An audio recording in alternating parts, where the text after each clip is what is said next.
Olá, bem-vindo a mais um Bíblia Toda, 20ª semana.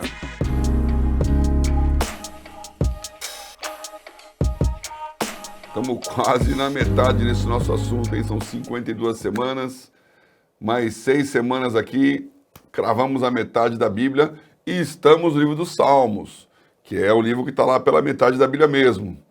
Livro dos Salmos, começamos semana passada do Salmo 1 ao Salmo 15, e agora vamos a partir do Salmo 16 até o Salmo 36 nessa semana com você. Como eu disse, Salmos são livros para lerem com o coração aberto, para lerem com a alma transparente, para refletirem cada momento da sua vida. Um livro que foi escrito expressando o coração do homem. Deus pode ouvir tudo que você sente, tudo que você pensa, tudo que você vê e é. Você não precisa aparecer diante de Deus com uma oração pronta, com uma reza ou com uma palavra bonita. Você não precisa falar difícil, você não precisa estar sempre grato, você não precisa estar sempre consciente de tudo. Você pode ir com o seu coração quebrantado, humilhado, cansado. Você pode ir com o seu coração cheio de alegria e esperança. Você pode ir na expectativa do pedido. Você pode ir na certeza da vitória. E nós vamos ver agora mais uma vez como cada salmo expressa esse momento da alma. E você deveria ir na sua casa aí recortando os salmos. Quando estiver assim, esse salmo vale. Quando estiver assado, esse salmo vale. E usar desse cântico, desta música. Afinal, o livro de Salmos quer dizer exatamente isso. Cântico, música, louvores a Deus. Para expressar a sua vida. Bom, antes de falar do Salmo 16, nossas perguntas semana passada, né? Foram perguntas bem mais técnicas aqui. Primeira pergunta foi, qual o menor e o maior capítulo da Bíblia? É óbvio que eu fiz essa pergunta porque eles estão no livro de Salmos. Então, o maior eu acho que todo mundo sabe, né? É o Salmo 119. Ninguém erra essa resposta aí. O maior capítulo da Bíblia é o Salmo 119. E o menor, hein? O menor capítulo da Bíblia está pertinho do Salmo 119. É o Salmo 117, que tem apenas 2 versículos. Não vamos ler agora ele não, porque ele está na sequência, tem mais 2 semanas para frente, né? Mas são 2 versículos de louvor a Deus. Enquanto o Salmo 119 é uma montanha de versículos, como nós vamos falar para frente também, os salmos, alguns deles são escritos como acróstico. O que é acróstico? Acróstico é quando você escreve uma poesia em que a primeira palavra de cada linha, a primeira letra de cada linha, forma uma palavra. Então, é como se você escrevesse uma poesia com A no primeiro verso, B no segundo, C no terceiro, como aqui no caso do Salmo. Então, ele tem uma sequência do alfabeto hebraico. E ele vai até o versículo 176. Então, o salmo mais longo da Bíblia, que também nós vamos estudar com mais vagar quando chegar a hora dele aqui na nossa leitura semanal, é o 119, com 176 versículos. O mais curto é o Salmo 117, com apenas 2 versículos. Ok. A segunda pergunta que eu fiz, já em cima daquilo que nós lemos, no Salmo 3, por exemplo, é o que é esse selá que aparece aí no meio de alguns salmos ou no final deles? O que é selá na Bíblia? Eu disse, a resposta não pode ser sei lá, porque, sabe, a maioria das pessoas responde assim, não dá para dizer o que quer dizer selá com certeza.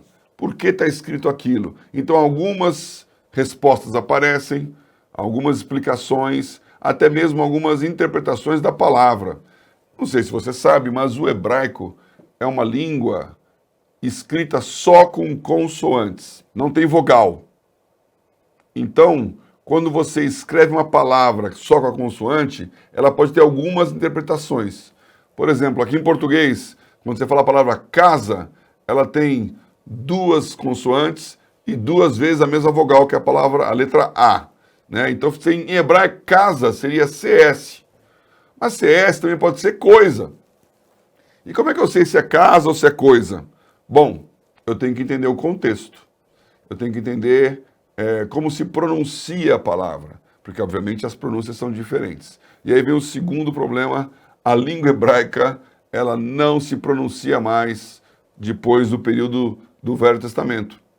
Já na época de Jesus, pouquíssimos falavam hebraico. A língua era aramaica, o hebraico era mais escrito do que falado, e portanto foi se perdendo a sonoridade. E para ajudar isso, os estudiosos do hebraico criaram o que eles chamam de massoréticos. Sinais massoréticos, que são os pontinhos que vão embaixo ali da letra para colocar as vogais. Então, quando você lê com os sinais massoréticos, você consegue ler casa e não CS. Mas isso também faz com que a palavra selá possa ser de várias origens. Salá, saléu. Então, e cada origem vai trazer um significado. Mas o que a maioria das pessoas crê é que o selá era uma marcação para o cântico do salmo. Como você sabe, salmos eram cantados, instrumentalizados, era uma música mesmo, e vários deles têm então essa descrição de como cantar. Então, essa palavra selá aparece em 39 salmos, 71 vezes, e esses 39 salmos têm no começo lá recomendações de como cantar ao cantor mor. Ou seja, recomenda ainda mais essa interpretação de que é uma maneira de saber cantar música. E também selá é uma das traduções do hebraico, é elevação. Ou seja, você aumenta o tom na hora que canta isso. É como se você estivesse ajudando a reger o cântico do salmo. Então você fala com mais força. Outros dizem que selá quer dizer pausa. Então você para ali um pedacinho para aumentar a dramaticidade do salmo. De qualquer forma, selá não é uma palavra que você tem que falar junto, né? Ela é um apoio para a maneira pela qual você interpreta, vivencia, dramatiza a leitura e o cântico do livro de Salmos. Muito bem, muito bem. Vamos aqui para os salmos que nós vamos ler nessa semana. Eu quero começar lá a falar de alguns deles. E aqui tem, nesse apanhado nosso até o 36, alguns salmos muito importantes, alguns versículos muito conhecidos, mas sem dúvida o campeão dos campeões vai ser o Salmo 23, né? Eu quero gastar também um tempo nele. Mas vamos lá, vamos um por um aqui, começando no Salmo 16. Como eu disse, cada salmo interpreta o humor do momento do salmista. Esse 16 é um salmo de confiança pura. Nós lemos aqui do 1 ao 15, salmos assim de angústia, de clamor, será, será. Aqui não, aqui ele tem 11 versículos, né? Os 11 versículos são de confiança. Guarda-me, ó Deus, porque em ti confio. A minha alma diz, tu és o meu Senhor, não tenho outro bem além de ti. Uma música muito bonita. Não há outro além de ti. Digo aos santos que estão na terra, aos justos em quem está todo o meu prazer. Você vê que o salmista aqui, ele vai botando força em cima daquilo que Deus é. O Senhor é a porção da minha herança e o meu cálice. Tu sustentas a minha sorte. Versículo 7. Louvarei ao Senhor que me aconselhou, até o meu coração me ensina de noite. Então você vê, quando você estiver aqui crendo, confiando, feliz com Deus, esse é o salmo que expressa o seu coração. Quando você estiver muito chateado e triste, achando que não vai dar nada, dá uma lidinha nesse salmo aqui, porque ele fala coisas interessantes. E ele fala uma coisa muito, muito mais interessante, porque ele é citado no Novo Testamento. Como eu falei semana passada, muitos salmos são referenciados pelo cristianismo, pelos discípulos, pelos apóstolos, e eles interpretam aquele salmo à base daquilo que Jesus viveu. Ou seja, não é uma interpretação hebraica, não é uma interpretação dos doutores da lei, é uma interpretação do Novo Testamento. Que talvez se alguém falasse isso hoje, fala, não é bem assim, veja o contexto, o literal está diferente, mas ninguém pode questionar a exegese de Pedro, a exegese de Paulo, de João. Então, vamos nessa aqui, porque no versículo 9, ele fala, portanto, está alegre meu coração, se regozija a minha glória, também a minha carne repousará segura. Davi está aqui falando, olha, realmente eu estou feliz com Deus, eu confio em Deus. Aí no versículo 10 ele fala, pois não deixarás a minha alma no inferno, nem permitirás que o teu santo veja a corrupção. Lembra dessa frase aí? Não deixará a minha alma no Hades, nem permitirá que o teu santo veja a corrupção. Aqui já saiu do que Davi poderia estar falando dele, o salmista declarando da alegria que ele sente com Deus. Aqui é um versículo que poderia ser interpretado de outras maneiras, e foi por Pedro no seu famoso discurso do Pentecostes. Então, se você for lá, eu recomendo que você leia aqui nessa semana, dá uma puladinha lá no Novo Testamento, em Atos capítulo 2, você vai ver que desce o poder do Espírito Santo, as pessoas começam a falar em línguas, e os mais letrados, os mais intelectuais falam, esse povo está bêbado às 9 da manhã, e Pedro sai em defesa. E quando ele sai em defesa, ele fala que o que está acontecendo é o que Joel declarou, ou seja, ele remete para a palavra de Deus, para a lei, para os livros do Velho Testamento, que era o que os judeus entendiam, e fala então da descida do Espírito Santo. E na sequência, ele fala que essa vinda significa que Jesus, versículo 22, estou em Atos 2, 22, varões israelitas, escutar essas palavras, Jesus Nazareno, varão aprovado por Deus entre vós, com maravilhas, prodígios e sinais, que Deus fez por ele, que Deus por ele fez no meio de vós, como vós mesmos bem sabeis. Então ele está lembrando, esse Jesus aqui, que acabou de morrer, e que fez um monte de milagre e sinal, que nasceu em Nazaré, a este que vos foi entregue pelo determinado conselho e presciência de Deus, tomando-o vós, o crucificastes e matastes pelas mãos de injustos. Você vê que Pedro não estava amaciando aqui não. Vocês pegaram um cara bom e mataram de uma maneira injusta. Aí ele declara, ao qual Deus ressuscitou, soltas as ânsias da morte, pois não era possível que fosse retido por ela. Então está dizendo, Jesus ressuscitou. Era uma blasfêmia, era uma loucura, era tudo que os judeus não queriam que eles falassem. Tinham todo um esquema armado para dizer que eles tinham roubado o corpo. Mas ele falou, Jesus ressuscitou. E mais, porque dele disse Davi, sempre via diante de mim o Senhor, porque está à minha direita, para que eu não seja comovido. Por isso se alegrou o meu coração, e a minha língua exultou, e ainda a minha carne há de repousar em esperança. Agora ele está lá no Salmo 2, ó. Pois não deixarás a minha alma no Hades, nem permitirás que o teu santo veja a corrupção. Então ele está pegando o Salmo 2 e falando, aqui está falando de Jesus. Pedro, o pescador, que não tinha nenhum conhecimento especializado em exegese bíblica, não era fariseu, não era doutor da lei, mas que conviveu com Jesus e era cheio do Espírito Santo, como Jesus memorou, soprou sobre o Espírito para entenderem as Escrituras. E aqui ele fala, versículo 29, varões e irmãos, seja-me lícito dizer-vos livremente acerca do patriarca Davi, que ele morreu, foi sepultado, e entre nós está até hoje a sua sepultura. Aliás, você vai lá em Jerusalém, tem a sepultura de Davi. Foi descoberta aí, e naquele momento ele era um lugar que era venerado, né? Aqui está enterrado o nosso rei Davi, um rei que foi considerado místico, ou que muitos achavam que nem existiu. Ele está falando aqui, está aqui a sua sepultura. Sendo, pois, ele profeta, e sabendo que Deus lhe havia prometido com juramento que do fruto dos seus lombos, segundo a carne, levantaria o Cristo para o assentar sobre o seu trono. Nesta previsão, ou seja, está dizendo, Davi, que era profeta, e sabia que a descendência dele ia trazer o Messias, Davi, que nós já estudamos aqui a história de Ruth, vem naquela descendência, e sobre ele, a raiz de Davi, vem o Messias. Falou, Davi que sabia disso, nesta previsão, diz da ressurreição de Cristo, que a sua alma não foi deixada no Hades, nem a sua carne viu a corrupção. Ou seja, ele está dizendo, Davi escreveu e sabia o que estava escrevendo. Ele não falou dele, ele falou do Messias.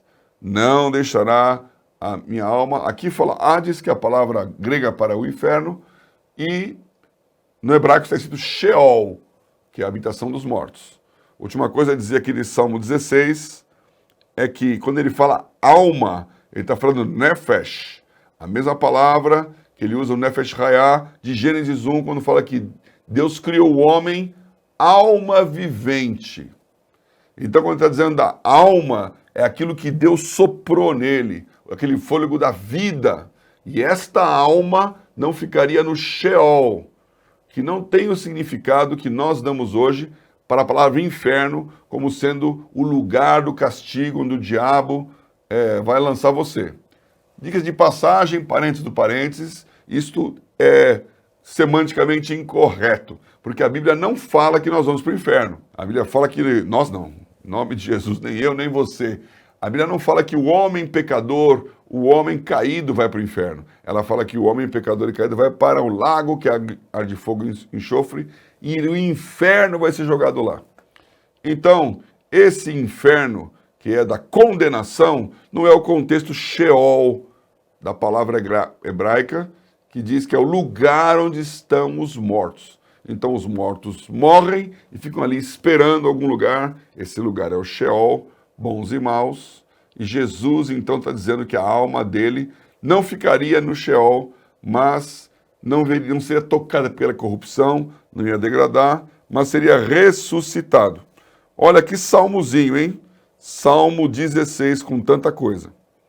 Vou me segurar aqui para não ficar fazendo mais estudo disso, porque nós temos mais salmos para ler. Salmo 17. Salmo 17, ele fala da proteção contra os inimigos. Davi pede que Deus o proteja contra os seus inimigos. Então você vê já o tempo em que isso acontece. Um outro cheio de confiança, esse aqui falando, ó, ouve, Senhor, a justiça e atende ao meu clamor. Então é o antes. Dá ouvidos à minha oração. Sai a minha sentença de diante do teu rosto. Atendam os teus olhos à razão. Então, ele está dizendo aqui, olha, eu não fiz nada de errado, hein? Provaste o meu coração, visitaste-me de noite, examinaste-me e nada achaste. O que pensei, a minha boca não transgredirá. Interessante isso aqui também. Porque ele está dizendo, e Davi aqui não está se referindo ao seu pecado, porque obviamente em muitos outros salmos ele vai dizer, pequei, sou culpado. Mas aqui ele está dizendo, eu não fiz nada de errado para merecer uma derrota. Então, me poupa dos meus inimigos, porque o Senhor sabe que o que eu pensei, eu não falei.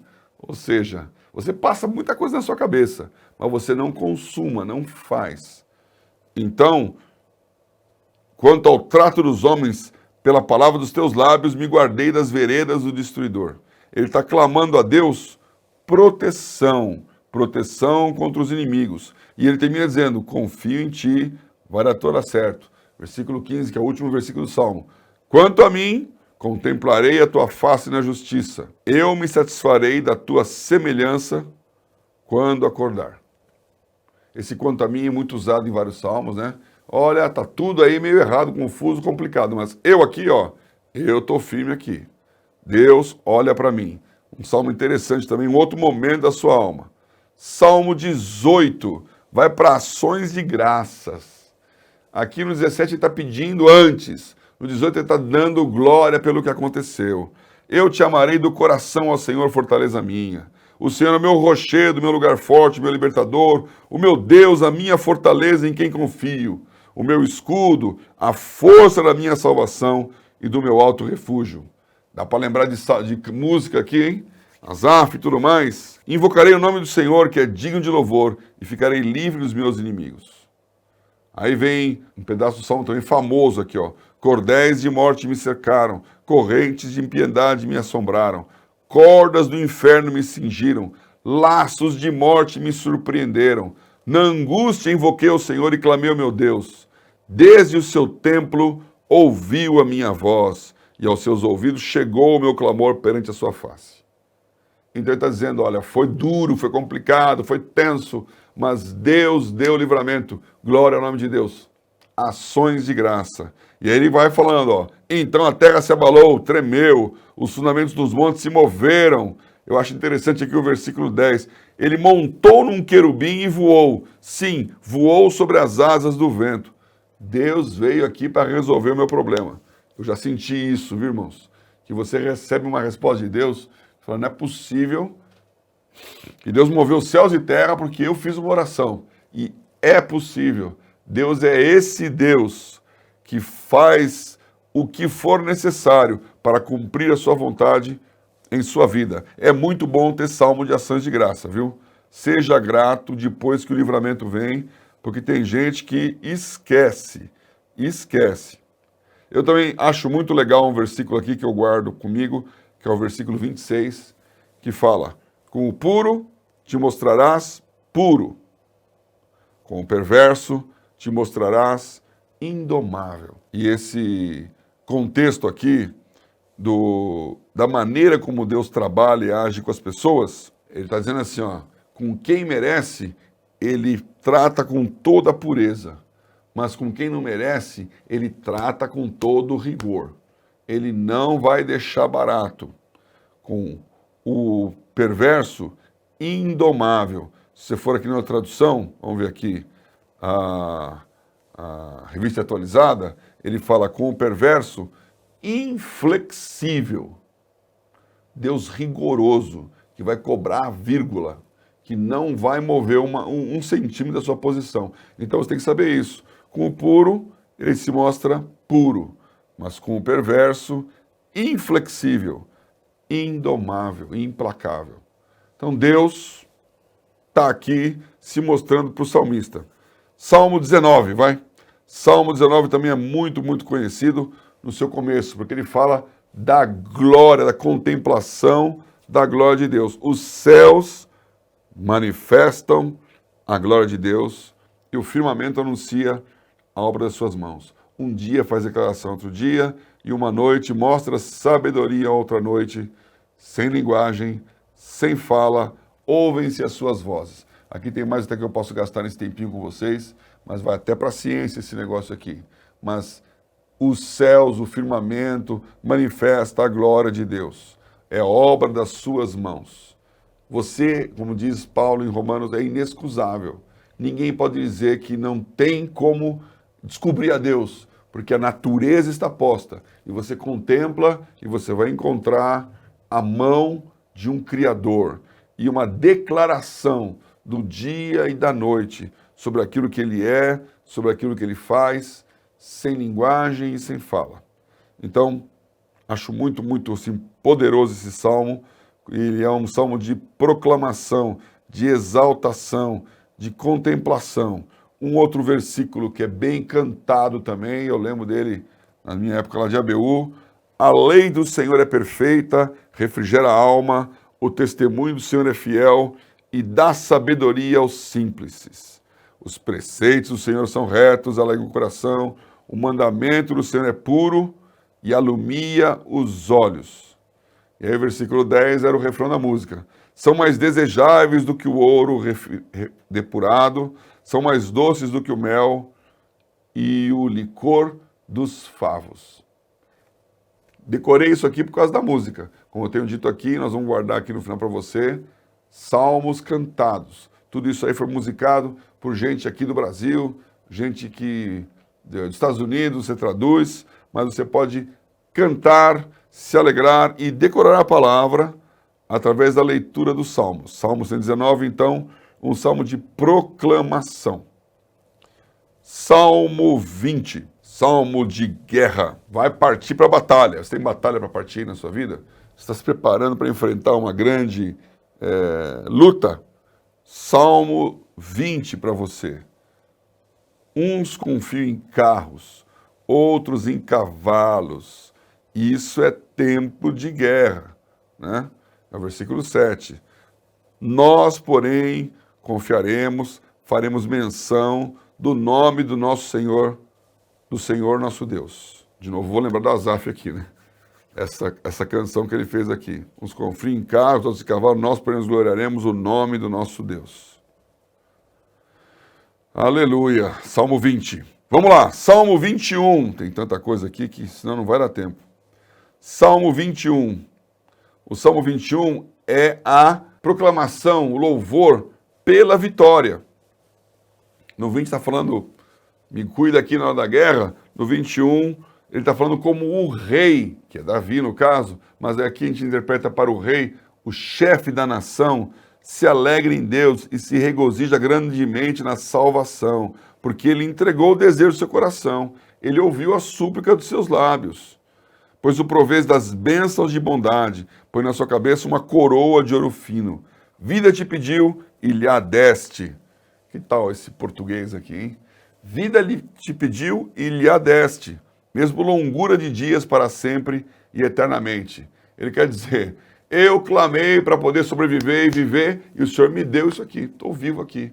Passou a guerra, não morri. Então, é uma celebração na confiança de Deus, porque o rei confia em Deus para a vitória. Eu estou correndo aqui porque eu quero chegar aqui no Salmo 22, que é um salmo tremendamente profético. E que nessa nossa leitura aqui, do 16 ao 22, passamos por várias estações da vida. No 16 tinha lá algo falando do Messias. Aqui no 22, não dá nem para forçar a barra. Porque se você pode dizer, será que o Pedro não forçou um pouquinho lá dizer que não permitirá que o teu santo veja a corrupção, estava falando de ressurreição de Jesus, que ele não ia ficar na morte, e que era Jesus, não era Davi? Aqui olha o que ele escreve. Deus meu, por que me desamparaste? E aí? Lembra dessa frase? Você pode dizer, mas acho que Jesus falou isso de propósito, porque ele sabia o que podia citar o Salmo aqui. Mas olha só, versículo 7. Todos que me veem zombam de mim, estende os lábios e meneiam a cabeça dizendo, confiou no Senhor que o livre. Livre-o, pois nele tem prazer. Mas tu és o que me tiraste do ventre, o que me preservaste estando eu ainda nos seios da minha mãe. Sob ti fui lançado desde a madre. Tu és o meu Deus desde o ventre de minha mãe. Dá para falar que é Davi aqui, porque ele viveu isso lá, o Simei jogou pedra dele, ele passou aquela crise toda. Só que ele fala assim, versículo 15, a minha força se secou como um caco, e a língua se me pega ao paladar, me puseste no pó da morte. Jesus, tenho sede. Versículo 17, poderia contar todos os meus ossos, eles vêm e me contemplam. Repartem entre si as minhas vestes e lançam sorte sobre a minha túnica. Que tal? Esse não é um salmo profético, messiânico, falando daquilo que vai acontecer? E aqui você entende, então, que você vai perguntar para um judeu, ele fala, não, isso não é Jesus, não. Mas não é uma coisa que Jesus poderia armar. Está escrito o que aconteceu.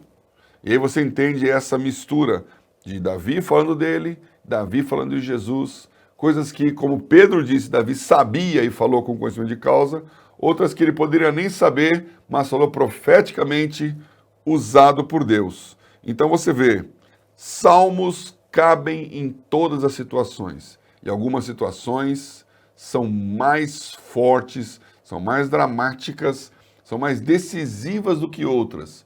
Você tem sempre um salmo ali para se apegar e para falar e para clamar, e para que Deus te ouça. Vamos entrar aqui no Salmo 23, que é o mais famoso, mas isso eu vou deixar você mastigar primeiro aí, do 16 ao 22. Falamos na sequência, até lá.